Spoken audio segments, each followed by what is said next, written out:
Hi guys, and welcome back to That's Why with Tegan.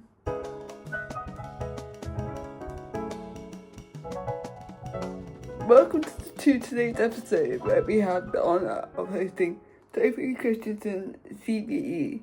Sophie is a British para-equestrian who has made history with her remarkable achievements over a career spanning 4 Paralympic Games from Athens in 2004 to Rio in 2016. She has secured an impressive tally of 8 gold medals, 1 silver and 1 bronze. Beyond her athletic prowess, Sophie has been a formidable advocate for disability rights, utilising her platform to highlight accessibility challenges and champion inclusivity. In this, we'll delve into her illustrious career, discuss her recent retirement from the competitive sport, and explore her ongoing advocacy work and learn about her future aspirations. And to that I say, welcome Sophie to the podcast.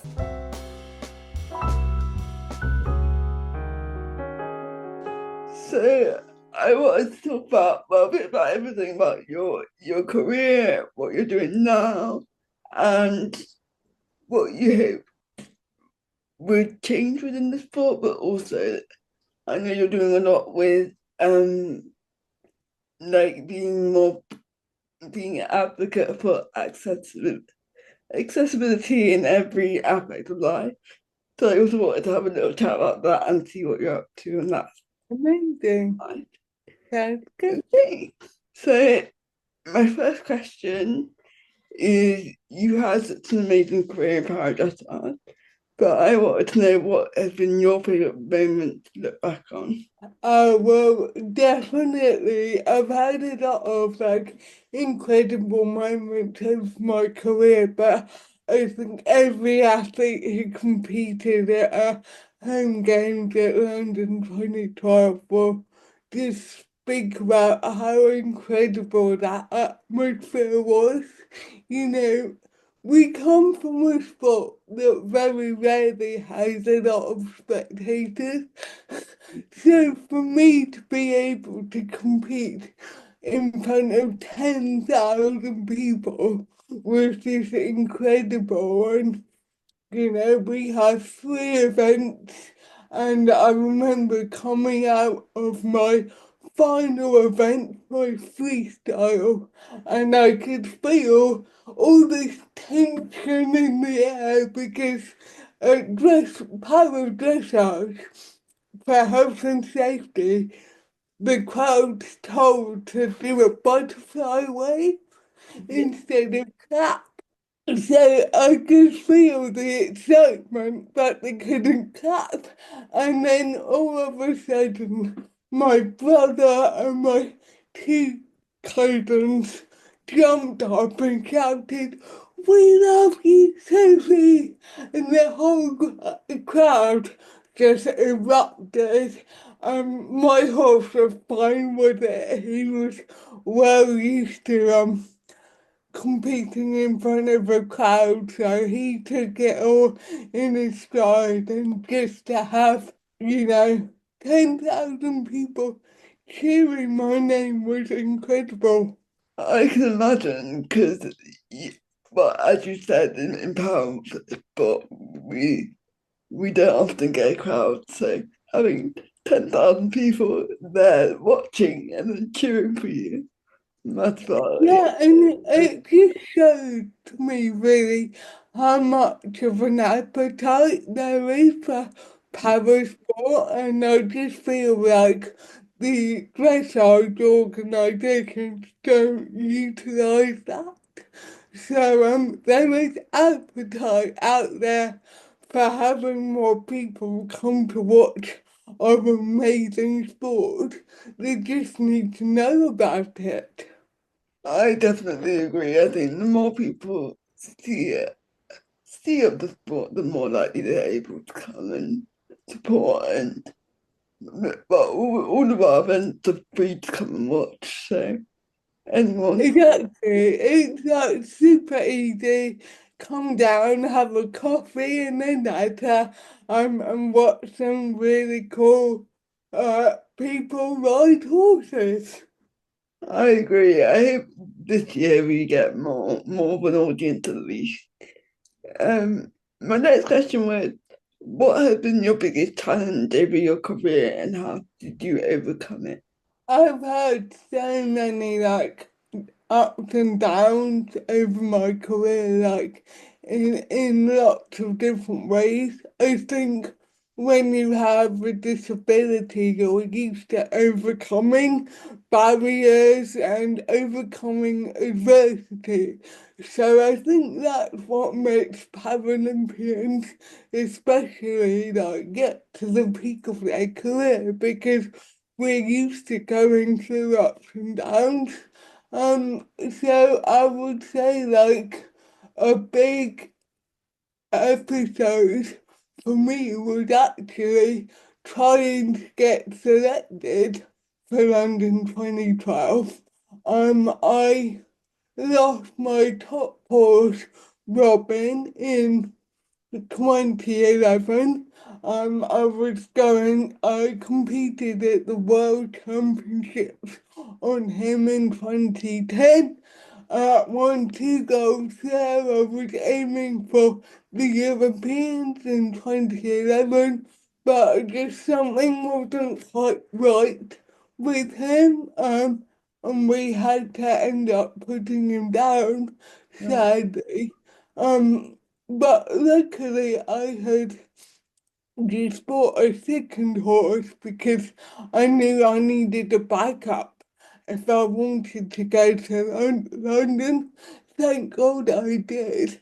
And his name was Rio, but Rio was quite sensitive to how I was feeling when I rode him. Hmm. So I was so desperate to go to London. My nerves were transferring through to him, and my results weren't where they needed to be.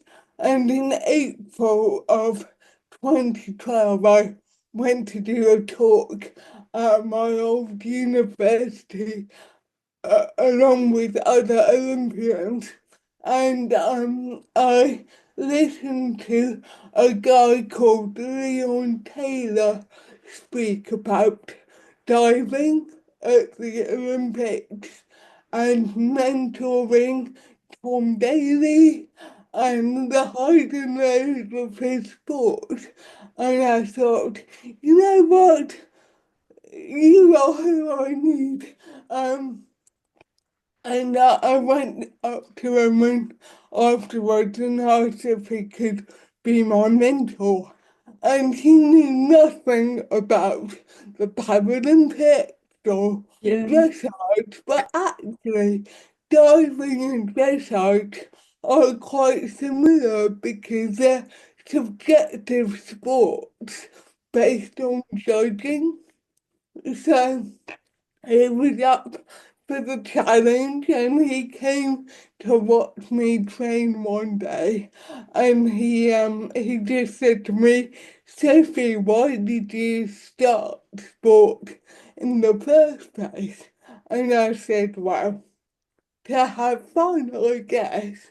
And he said, well, it didn't look like you're having much fun at the moment. And of course, he was right. I was putting so much pressure on myself. And when my smile came back, my results rocketed, and the rest is history. And it just helped me to have someone who knew what I was going through to talk to. I agree, and I think it's useful often to have someone that doesn't know anything about the sport to just be there to talk you through it and help you. Yeah, but find the reason why you're actually doing it in the first place. And it's because we love what we're doing.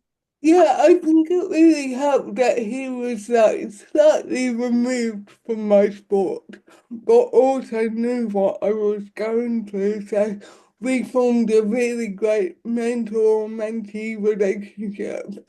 And I really think it works both ways. You have to find someone who really works for you. I was just lucky that we work really well together. That was a really good point, definitely.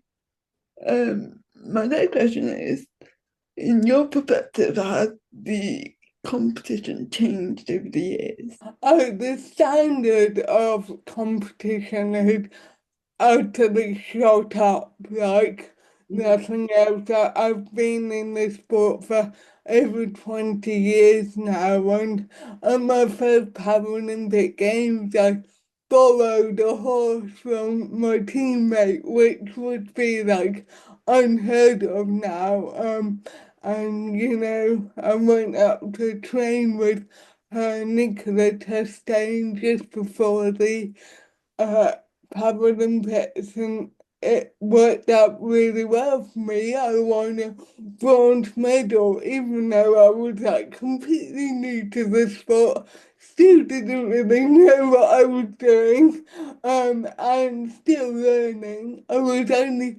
16, and again, that would not be heard of now. You need to form a really special relationship with your horse over years and years of training now. But I feel like I had part to do with the increasing standards, when I went to London with my horse. Rio, no one had ever really seen a horse that could walk like he could. And then after those games, I thought, right, I need to up it again. And I found a scene who was just incredible. And the judges hadn't seen a horse like her, but now everyone's riding horses like her. So it's definitely a lot harder to get to the top in this sport now than it was when I began. I was lucky that I came in at the right time. I'm not quite sure how I would do it now because my parents aren't into the sport or horses at all.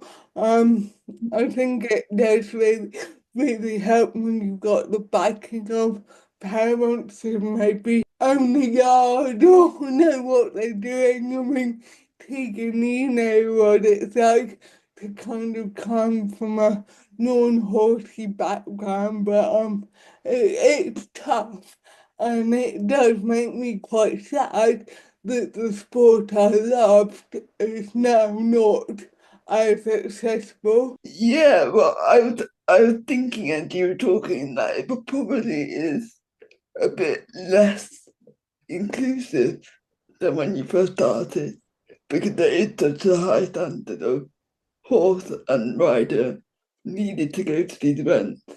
And also like the team and the yard and everything is such a much a higher standard than what it was.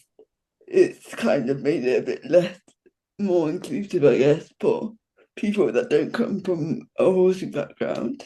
Yeah, when the horse I bought to try and compete at Paris on cost me 80 grand.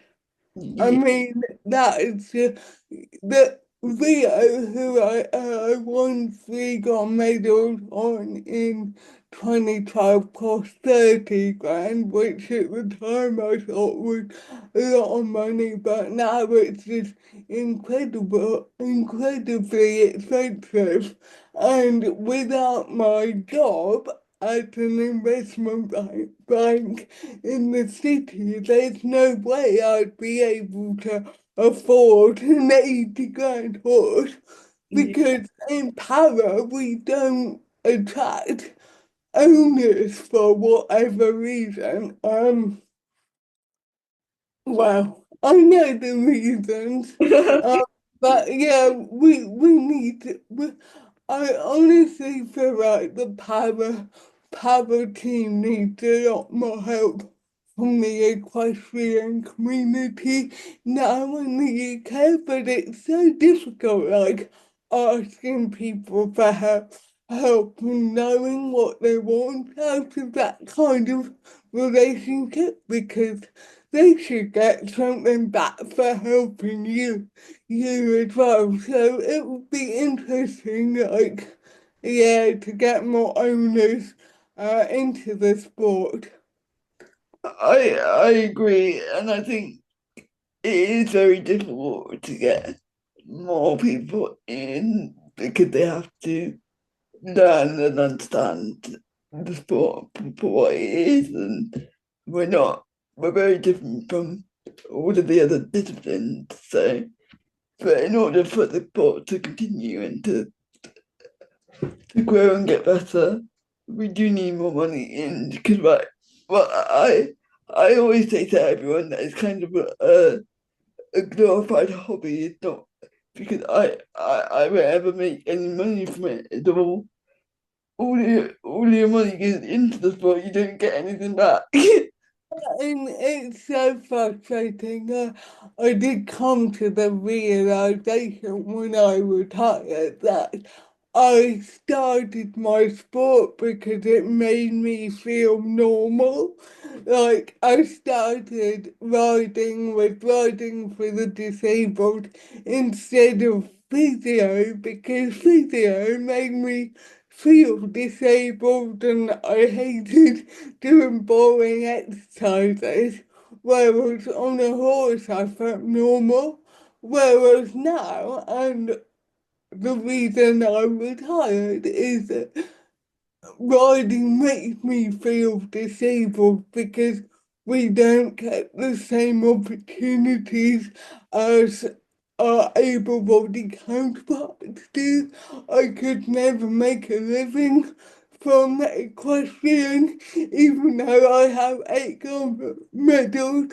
I have to pay people to help me, so they get a lot more financial benefits from it than I do, and I'm the one leading my team on winning our medals. So that's really when I thought, you know what, I'm calling time on the sport that I love because it now makes me feel disabled. Yeah, and it must be incredibly frustrating that money is the factor that made that happen, and not the actual sport or the riding. The riding side of it is all the external matters that come in, I guess. But yeah, Yeah, definitely. I still love my horses and like riding and how they make me feel, but when you bring in politics and money, it kind of ruins the sport for you. And I'm jealous of our able-bodied counterparts for being able to make a living from it because I had to work part-time alongside it as well. yeah, I totally agree with you. I think when I was younger, I always dreamt of being an international rider, and I had the mindset and the thought that that would be my job. That was what I would do for a living. And now that I'm kind of here, is a realization that I am gonna have to work extra hard to be able to even afford this dream. And then in return, we get like 10% of what the body competitors get in their Yeah, if prize that money and everything. We get a lot less than what they do. Yeah, as I said, I was lucky coming into the sport when I did because I made it onto the squad very early on, so I got funding from UK Sport and Lottery funding, and at that time, 15, 20 years ago, that did cover my expenses and help me live, but now it's like a fraction of what it costs, you know. Last year in 2024 I worked out that I spent 40 grand on my sport. And that's without buying an 80 grand horse. So like I mean that's because I didn't cut corners, you know. I really wanted to go to Paris, so I didn't do anything by half. You could do it a bit cheaper if you really wanted, but really not much. And, you know, we're now asking severely disabled people to spend 40 grand on the sport. It's just not realistic, and I want to save the sport that I love, but at the moment I don't quite know how. How do we generate that much money to come in? Yeah, I think this is something that the it kind of needs to be looked up from everyone. Like the riders need to have an input to say what they need and what they need from the sport and the foundation and people that are meant to be running the sport to make it inclusive. And then it's up to those foundations to want to provide a more inclusive sport and environment. But it is very hard to get that. It, about one thing that I find is that in the world of power sport in general, we're often a tick box for diversity and inclusivity. And then once they have ticked that box, they didn't really mind how much they didn't mind how much they actually put into it, as long as the box is ticked. Yeah, I agree that I think everyone needs to look at it, you know, individual athletes. You know, I worked my butt off to get a degree, to get a good job. Without my job, I probably would have had to retire after 2012. So I do think it is up to athletes to work on how they can finance their own sport, because then, you know, only the sponsors will look in and say, well, what are you doing to help yourself? You need to do that too. We can't just rely on like handouts. Yeah. But then also the sport as a whole, I think British dressage and FAI need to seriously look into how we can monetize dressage, you know, to increase the prize money to make it more accessible for owners to want to be involved. Because I can't change the world just myself. We need everyone to really start thinking about how to make public dressage more accessible. Totally. And I think that the whole idea of the sport is to be more inclusive. So I think the more we work towards that, the better it will be. And surely the better everything will be. The riders will probably ride better because they have more support and not too much stress. And the foundations will run better and the competitions, and there'll probably be it'll be more smooth, smooth running, the more inclusive it becomes. But that kind of leads into my next question a little bit, was my whole idea of the podcast is that there's lots of wild things that go on in the world. So I wanted to know, what is your wildest story, either in dressage or in normal life? Just any wild story that you could think of. Oh, now you're putting me on the spot. I have some quite wild stories from competing, but I'm not sure they should be made public. Um, I mean, I absolutely love my time competing, you know, with a lot of hard work, but also a lot of fun, you know, having out letting our hair down after a big important competition. And I've got so many great memories from that. You know, even like in Athens, I was only 16, but after the final competition, they held a party afterwards. Although it might have been quite impromptu, but at the stables, and you know. That was wild, I can tell you.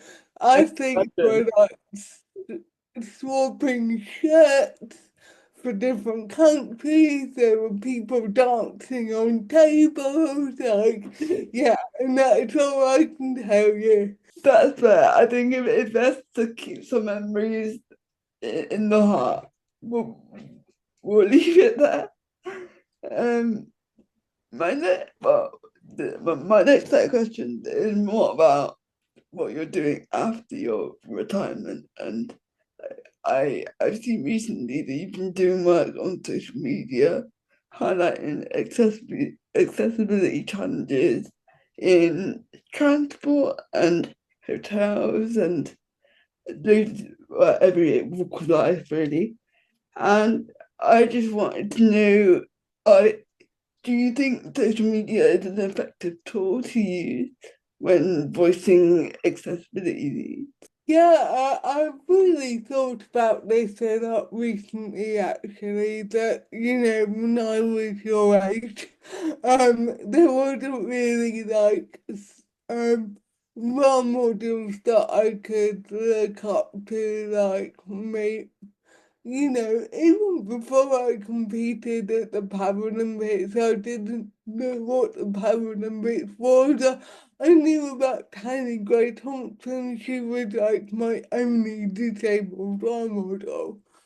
But now, with social media, anyone can be a role model. You know, I follow so many incredible disabled activists.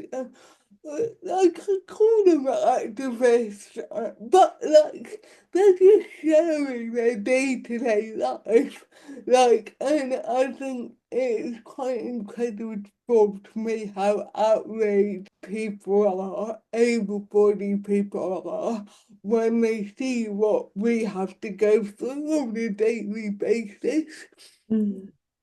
And I think it's great that we are raising awareness through social media, but sometimes I feel like it's quite short-lived, like people will be outraged by one of my videos that, you know, I couldn't get into a shop because of a step, but that will only last for like a day or so.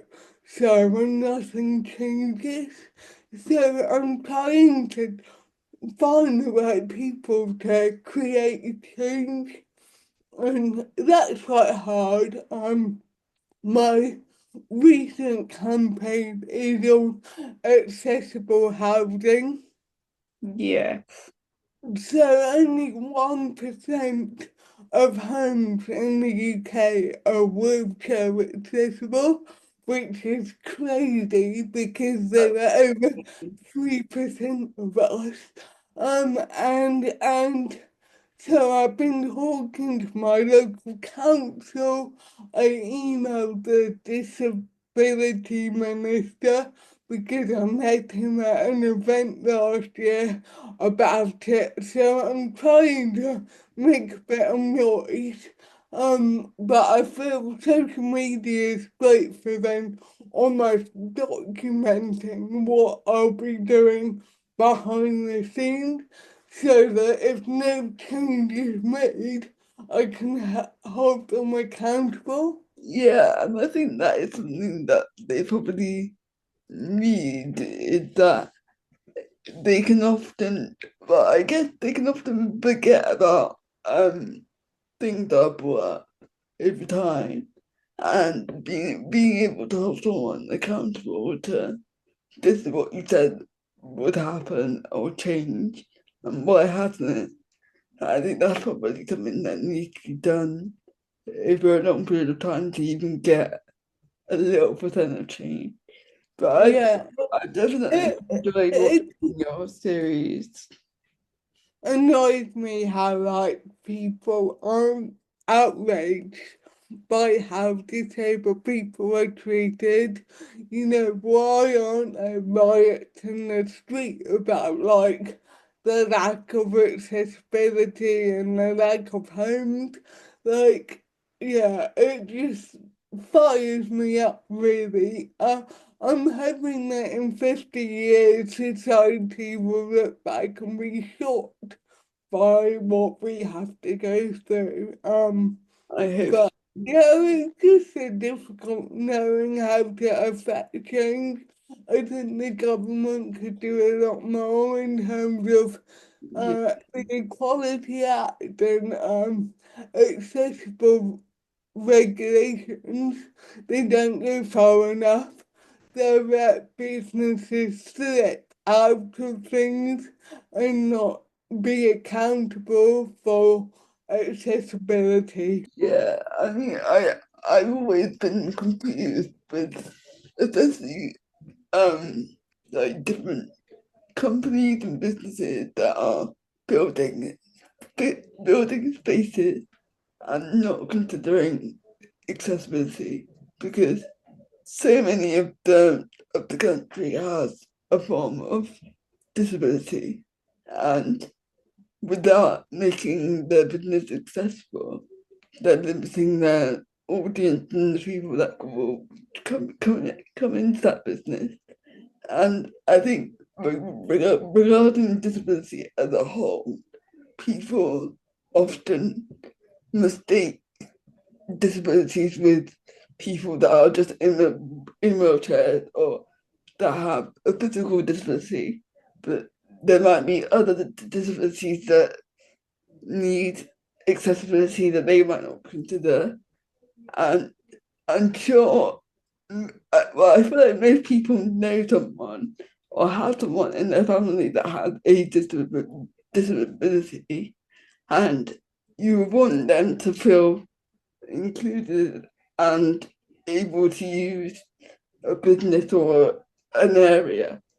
So I think if people looked at it more in that way rather than focusing on disability as like a stigma and a bad thing, and thinking of like the people in their family that might have a disability that needs extra help with things, then they might be a bit more inclusive in the way that they build Well, and chase things. And yeah, I yeah, think it's a mindset thing as well. you touched on a lot of points there. It makes financial sense because 15% of the population have a disability. I think what scares businesses is just how broad disability is. So Yeah, they could be accessible for um people in wheelchairs, but then their websites aren't digitally accessible mm, for those with hearing and visual impairments. yeah, But you know, here's an idea. Why not hire an accessibility expert in your company to help you with exactly. that? You know, and that would help narrow the disability employment gap as well if companies employ disabled people to help them cater for the 15% of the UK who has a disability. Yeah, and it's crazy because I've been, but I've been working for like the last 10 years, And then in the last 2 years that I've worked for companies that have actually asked, what are your accessibility needs and what can I do to help? And it wasn't until I had that experience that I thought, why have I had this all along? It would made every job way much easier if I just had things set out to help me to do the job the way that I need to do the job. And in the way that people are building companies and building areas in the world, they could easily hire more disabled people to advocate and say, this is what you need for this person, this is what you could do to make it more accessible. And I think if anyone did that from the start, it would make the whole process easier for everyone. Yeah, I have seen a lot of improvement in attitudes, but there's still a long way to go, and I would ask everyone to, ask if they're a disability ally. And being an ally doesn't necessarily mean about knowing about every disability because that's impossible. Impossible. Being an ally just means, asking the right questions of businesses. Have you thought about how to make your recruitment process more accessible? Have you thought about how a wheelchair user can get into your shop if you've got a step? Keep asking these questions and hopefully it will get through. Exactly. Well, thank you so much for having this conversation with me. And my last question was, is there anything up and coming for you that we can keep an eye out for, or where we can follow your journey still? Yeah, so quickly, I've started a new sport called friend running, which I absolutely loved. It means that I can run. It's like a tricycle but with pedals, Mm. without pedals, so you can just like run. And I've been doing park runs, and I absolutely love it. So I really want to start a club in my area for friend runners, because it's more accessible than dressage Yeah, now. Um, so that's what I'm doing now. I'm working more at my job as a software developer, so that's keeping me busy, and also campaigning for disability rights. So I definitely have not slowed down. no. You're probably even more busy than what you were before, I can imagine. Yeah, actually, I think you're right because before I would almost conserve my energy to make sure my training was of high quality, but now I don't have that. I just go and go and go, and like last week I was a bit ill, and I think that was my body telling me to stop. Yeah. So, yeah. I did that as well. It kind of told me to sit down, take a break, chill out. Okay. Yeah. Well, thank you so much for coming on. And yeah, I wish you the best of luck with everything. And yeah, I'll be following your journey. And I might even come for a run one day. Definitely, I'll take you up on that. Good. We can have a race. It's so much fun. We go so fast. I love fun running.